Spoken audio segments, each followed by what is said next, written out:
आखिरकार वही हुआ जिसका कि लोगों को डर था। राजा रघुवंशी और सोनम के केस में एक बहुत ही बड़ा अपडेट सामने आया है और सोनम का पता चल गया है।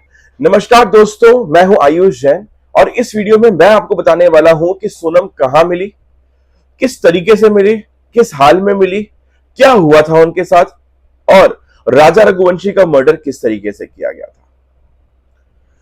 तो दोस्तों, सबसे पहले तो मैं आपको बता दूं कि राजा रघुवंशी और सोनम की शादी बहुत ही धूमधाम से इंदौर में की गई थी। 11 मई को शादी होने के बाद ये लोग हनीमून ट्रिप प्लान करते हैं और प्लान करने के बाद मेघालय चले जाते हैं हनीमून बनाने के लिए।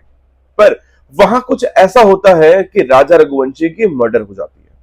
पर सोचने वाली बात यह होती है कि जहां पर उनकी डेड बॉडी मिली थी, उस डेड बॉडी के जस्ट बगल में एक नया दाव मिला था, जिस दाव के वॉर से राजा रघुवंशी का मर्डर किया गया था।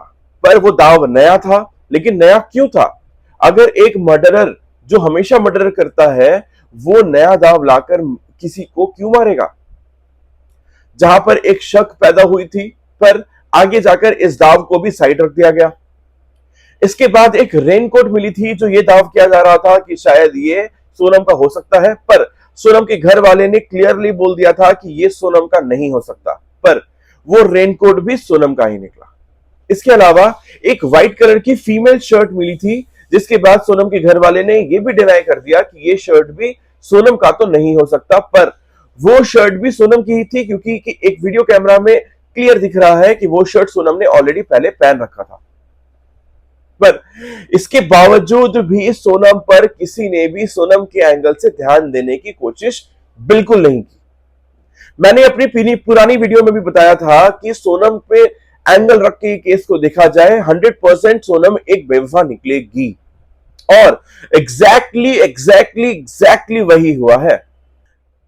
और तो और, जब इस केस की छानबीन चल रही थी, तब तक पुलिस ने एक बार भी सोनम के फोन को या फिर राजा रघुवंशी की फोन को ट्रैक करने की कोशिश नहीं करी, या फिर पुराने चैट्स या फिर पुराने कॉल्स को खंगालने तक की कोशिश नहीं की थी।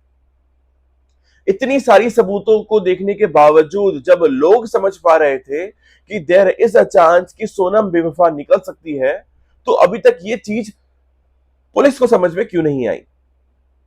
इवन राजा रघुवंशी के बड़े भाई ने तो इतना बड़ा बयान दे दिया था कि हो सकता है कि ह्यूमन ट्रैफिकिंग के केस में सोनम को बांग्लादेश शिफ्ट कराया गया हो। पुलिस ने इन बातों को भी समझते हुए ध्यान देने की बात कही, पर एक्शन इसके अलावा अपने तरफ से अपने से देखकर कुछ भी नहीं देखा।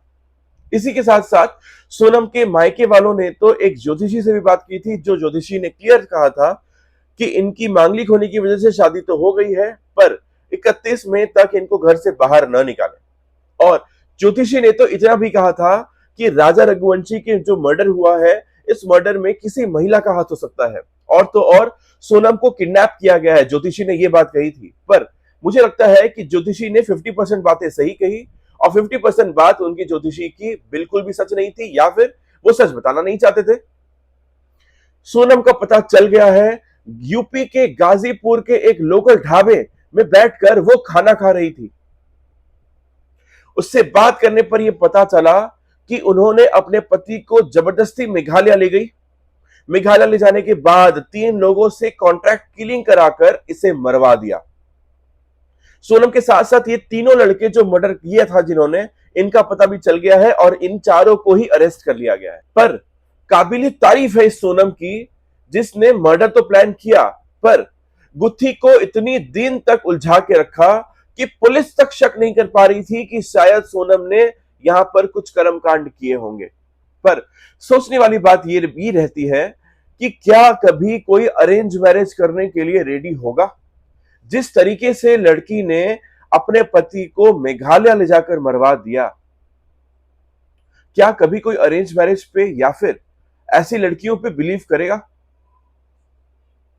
लोग फेमिनिज्म का नाम लेते हैं, लेकिन इस लड़की की वजह से पूरी फेमिनिस्ट सोसाइटी शर्मसार हो चुकी है। इतना भद्दा काम कोई महिला कर रही है, वो भी अपने पति के लिए, वो भी वो पति जिसकी शादी 10 दिनों पहले ही हुई थी इसके साथ। लड़की ने शादी ही किया था सिर्फ पैसे और बड़ा बिजनेसमैन देखकर। लड़की को जब अरेस्ट किया गया, उससे पास से राजा रघुवंशी का एक मोटा सा सोने का चेन और साथ ही साथ एक रिंग भी मिली है। सोनम की मायके में जो उसकी सोनम की मां है, उसकी मां ने क्लियर कहा कि ये बेटी होने से अच्छा तो वो वहीं पर मर के आती, कम से कम इसका पता तो नहीं चलता बॉडी का। जीती जागती बेटी और इस तरह का कांड करके आई है, ऐसी बेटी होना तो बिल्कुल भी अच्छा नहीं है। मुझे गवारा ही नहीं है इस लड़की का जिंदा होना। सोनम के ससुराल वाले भी इतना ट्रस्ट कर रहे थे सोनम के ऊपर, बट वो बहू ही मक्कार निकली। राजा की मां तो इतना तक कह रही थी कि मैंने अपनी बहू को अच्छे से निहारा तक नहीं था। अच्छा हुआ आंटी आपने अभी तक निहारा नहीं, वो लड़की ही मक्कार थी। उसको निहारती तो शायद आप भी दोष देती अपने आप। इस केस को लेकर मैंने अपनी पुरानी एक वीडियो में बताया था कि सोनम ही बेवफा है।